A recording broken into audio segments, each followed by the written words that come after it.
جب اس کا بندہ بے بس التجائیں کرتا ہے اور تڑپ کی آخری شدت سے بے بس ہاتھ اٹھا کر آسمان کو تکنے لگتا ہے، بولنے کے بجائے بس خاموشی سے ایک آس رکھتے ہوئے بیٹھ جاتا ہے، پھر وہ سرگوشیاں بھی سنتا ہے اور خاموشیاں بھی سنتا ہے اور اپنے بندے کو نواز دیتا ہے۔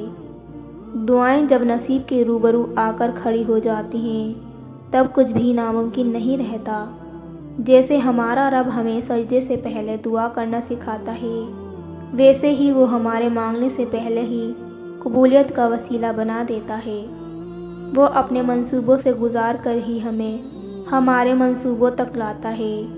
وہ ہمیں ناممکن کے وسوسوں میں ڈال کر ہی ممکن کے ذریعے بناتا ہے۔ بس وہ ہمارا صبر آزماتا ہے اور بے شک اللہ پاک صبر کرنے والوں کو پسند فرماتا ہے۔ اور بس وہ اللہ جانتا ہے کہ کون سا شخص کس کرب سے گزر کر رات کے اندھیرے میں اس کے پاس آنسو بہانے آیا ہے۔ وہ اللہ ہی جانتا ہے کہ کس کا دل کس بوجھ تلے دبا ہوا ہے۔ وہ اللہ ہی جانتا ہے کہ کون صبر اور برداشت کی تصویر بنے اس کے در پر صبر کا پھل مانگنے آیا ہے۔ وہ اللہ ہی جانتا ہے کہ کون سا شخص اپنی مسکراہٹ کے پیچھے کتنی انکہی چھپا کے رو رہا ہے۔ بس وہ اللہ ہی جانتا ہے۔ جب اللہ جانتا ہے تو پھر وہ یہ بھی جانتا ہے کہ کس کو انعام کب دینا ہے، صبر کا پھل کب اگانا ہے۔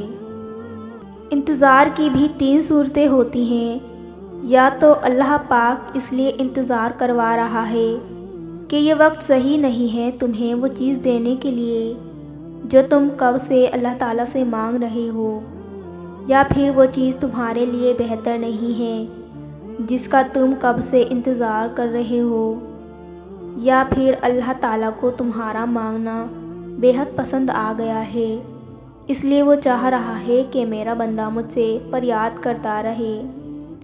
اگر اللہ پاک کچھ وقت انتظار کروا ہی رہا ہے تو کیا تم مایوس ہو جاؤ گے؟ اب مزید انتظار نہیں کر سکتے یہ کہہ کر کمزور پڑ جاؤ گے؟ انتظار کرنا مشکل لگ رہا ہے ابھی؟ وقت دیکھتے ہو تو لگتا ہے نا جیسے گھڑی کی سوئیاں رک گئی ہوں۔ تمہارا مانگنا اس رب العالمین کو پسند بھی تو آ سکتا ہے نا۔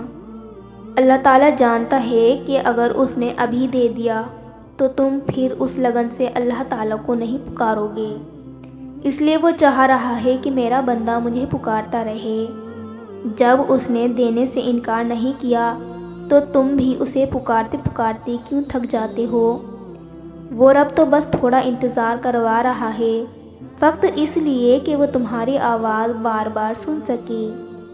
یہ جو اللہ پاک انتظار کروا رہا ہے یہ بھی بے وجہ نہیں ہے، بس تمہارا صبر آزمایا جا رہا ہے، اور جب انتظار کی گھڑیاں ختم ہوں گی تو تمہیں تمہاری من پسند چیز تک لے جایا جائے گا جس کے لیے اتنا انتظار کر رہے ہو، اور تمہارے لیے بہتر نہیں تو اسی کو بہترین بنا کر تم تک پہنچا دیا جائے گا انشاءاللہ۔ تم دیکھتے ہی رہ جاؤ گے، وہ رب بس کن فرمائے گا اور تمہیں معجزے تک لے آئے گا۔ اس کٹھن وقت میں اس رب العالمین پر یقین رکھ کر انتظار کرتے ہو تو تمہارا بگڑا وقت بھی سنوار دیا جائے گا انشاءاللہ۔ کیا پتہ یہ دیری ناممکن سے ممکن تک پہنچنے کا مختصر سا وقفہ ہو۔ اللہ پر یقین اتنا مضبوط کر لو کہ آج نہیں تو کل، کل نہیں تو پرسوں وہ تمہیں تمہارے حصے کی خوشیاں تمہیں عطا کر دے گا جس میں مکمل سکون ہوگا انشاءاللہ۔ دعا پر اعتماد ہی نیکی ہے۔ دعا میں خلوص آنکھوں کو پرنم کر دیتا ہے، اور یہی آنسو دعا کی قبولیت کی دلیل ہیں۔ کیا ہوا؟ مشکلیں بڑھ گئیں؟ مشکلیں جتنی بڑھیں گی تم اللہ کے اتنے قریب ہو جاؤ گے، اور جتنے اللہ کے قریب ہو جاؤ گے مشکلیں اتنی چھوٹی ہوتی جائیں گی۔ یقین رکھو وہ غیب سے ایسی مدد بھیجے گا کہ تم مطمئن ہو جاؤ گے۔ اللہ جانتا ہے میرا بندہ جب تھک جاتا ہے تو مجھے پکارتا ہے، یہ دنیا والے اسے توڑ دیتے ہیں، بے بس کر دیتے ہیں، لیکن رب نہ ماضی دیکھتا ہے نہ حال، بس سمیٹ لیتا ہے۔